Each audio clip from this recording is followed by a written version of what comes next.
안녕하세요, 멘탈천국입니다. 오늘 말씀드릴 작품은 워너브라더스가 발표하는 몬스터 유니버스의 3부작이자 콩과 고질라라는 두 네임드 괴수들의 격돌을 화려하게 장식한 블록버스터 영화 고질라 대 콩 리뷰입니다.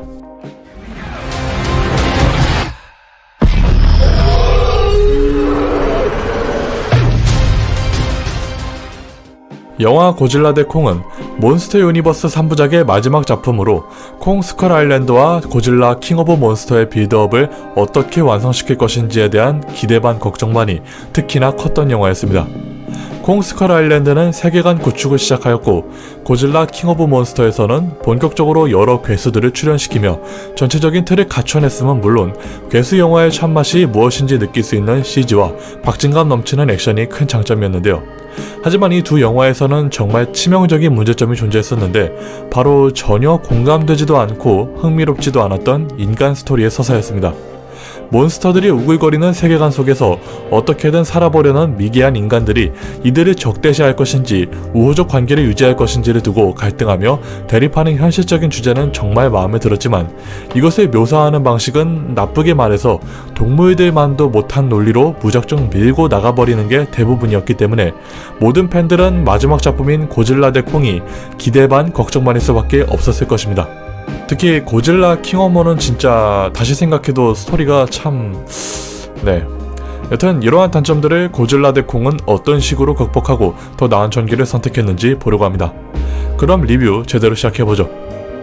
우선 영화의 가장 큰 장점은 역시나 압도적인 사이즈의 CG와 스크린이 찢어지는 듯한 사운드의 액션이 정말 일품이었습니다. 말 그대로 미쳤어요. 콩 스컬에서 콩은 원숭이라는 몸을 활용해 빠른 속도로 이동하며 볼거리를 선사해주었고 고질라 킹오먼에서 고질라는 조금은 둔탁한 몸짓 때문에 액션 부분에서는 조금 아쉬울 뻔했지만 대신 각종 여러 괴수들을 대거 등장시키며 괴수들이 각자 서열을 정리하는 모습을 통해서 볼거리를 선사해주었죠. 그리고 고질라 대 콩에서는 두 괴수만을 전면에 내세우고 있음에도 불구하고 콩의 빠르고 묵직한 속도와 고질라의 강력한 화력만으로도 압도적인 액션을 보여줄 수 있다는 자신감을 마음껏 뽐내줬습니다. 특히나 전투씬을 비추는 카메라 각도는 기존의 괴수 영화에서는 압도적인 크기를 자랑하기 위해 인간의 시선으로 위를 올려다보는 각도와 괴수의 두드러지는 행동이 잘 보여야 할 때는 아래를 바라보는 각도에서 그쳤다면 이번 영화에서는 마치 관람객들이 직접 괴수의 시점으로 전투를 하고 있다는 느낌을 주려는 듯이 역동적으로 움직이는 각도를 보며 입이 쩍 벌어졌습니다. 또한 옛 작품들을 보셨던 팬들이라면 가슴이 웅장해지는 오마주 장면들도 몇몇 서비스로 넣어주면서 괴수 영화 역사상 정말 기념비적인 작품으로 남을 것이라는 확신도 들었습니다. 때문에 괴수 영화라는 부분에서 액션 영화라는 부분에서는 정말 훌륭한 작품이라고 생각합니다. 다음은 인간들의 서사에 대해서 어땠는지 보려고 합니다. 앞서 말했듯이 이전 작품에서는 공감도 흥미도 없는 논리로 스토리를 이어나가며 영화의 전체적인 지루함을 맡았던 요소였습니다. 괴수 영화의 특징은 오로지 괴수를 스토리의 중심으로 내세워야 하는 기초적인 조건이 있기 때문에 인간의 역할은 괴수들이 서로 치고받고 싸우게 되는 계기를 만들어주고 판을 깔아주는 역할에 그쳤어야 했다고 생각합니다. 하지만 괴수들이 서로 격돌하기 직전에 인간들의 스토리를 반복적으로 보여준다거나 어거지로 끼워 맞추는 컷 편집으로 어떻게 해서든 인간의 서사를 늘리려는 시도를 했다는 것이 몬스터 유니버스 시리즈의 가장 큰 실수였다고 생각하는데요. 재미도 없는 인간의 서사로도 충분한데 괴수의 전투씬 중간중간마다 틈만 나면 인간들 서사를 보여주니 액션에 집중도 안되고 난잡해졌기 때문에 정말 아쉬운 것을 넘어서 짜증이 났었던 기억이 납니다. 하지만 고질라 대 콩에서는 딱 필요한 만큼의 빌드업을 사용함으로써 고질라와 콩의 이야기에 온전히 집중할 수 있도록 해주었고 흥미롭지 않았던 인간의 서사마저 할로우 어스라는 다른 세계로 연결되는 스토리를 통해 영화의 전체적인 흐름을 상상력으로 가득 채워줬습니다.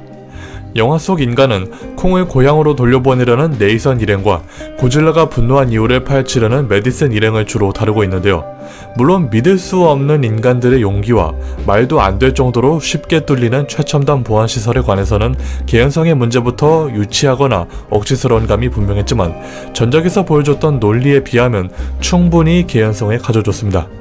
다만 정말로 좋았던 점은 영화가 늘어지는 것을 막기 위해 텐션 높은 캐릭터성을 바탕으로 빠른 템포를 유지하고 있기 때문에 늘어지는 구간 없이 신속하게 진행시켜주는 2시간의 행복을 충분히 보여줬다는 것입니다.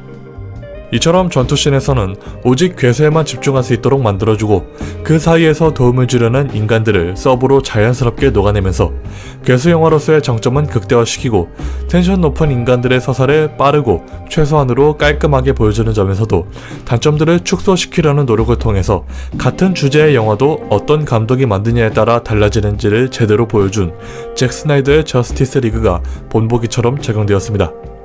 물론 이미 괴수들을 신격화하고 있는 세계관에서 평화를 가져다준 괴수들의 은혜도 모르고 한계를 벗어나 신 그 이상의 존재가 되려는 미천한 인간들의 포악함을 적나라하게 보여주려다 보니 논리 없는 악역을 만들어낸 것은 여전히 단점이었지만 결국 미개한 꼼수는 불가능하다는 듯이 허무하지만 빠르게 마무리를 지어주는 깨알 메시지 같은 부분에서도 전작보다 훨씬 만족스러운 묘사로 돌아왔습니다. 저는 특히나 중간중간마다 가벼운 음악들로 쉬는 시간을 준 것이 정말 현명하다고 생각이 되더군요. 덕분에 자연과 인문 환경에 대한 아름다운 미적 감각도 충분히 느껴볼 수 있었으니 말이죠. 그리고 이슈를 보셨다면 메카 고질라가 나온다는 소식은 이미 많은 분들이 접하셨을 텐데요. 당장 보여주는 상황에서는 개연성이 부족한 것 같지만 전체적인 흐름으로 봤을 때는 설득력이 괜찮았던 요소들로 추가적인 설정과 스토리 그리고 인물들을 적절하게 끼워 맞춘 치밀함도 인정을 하고 싶었습니다. 때문에 이 영화에서는 단점보다는 아쉬운 점이라고 표현하는 게 맞다는 생각이 들 정도였습니다. 덕분에 남녀노소 누구든 시원하고 재밌게 보고 나올 수 있는 영화가 개봉했다는 점에서 영화관에 생기가 돌기에는 충분한 계기인 것 같습니다. 사실 VOD로 보기에는 이런 감정을 온전하게 못 느낄 것 같아서 꼭 영화관에서 관람하셨으면 하는 바람이 크기도 합니다. 아직 영화를 안 보셨다면 어서 영화를 보러 가시라는 제 소망 아닌 소망을 남기며 리뷰는 이것으로 마치도록 하겠습니다. 리뷰가 마음에 드셨거나 도움이 되셨다면 구독과 좋아요, 알람 설정, 댓글 부탁드리며 저는 이만 물러가겠습니다. 바이바이.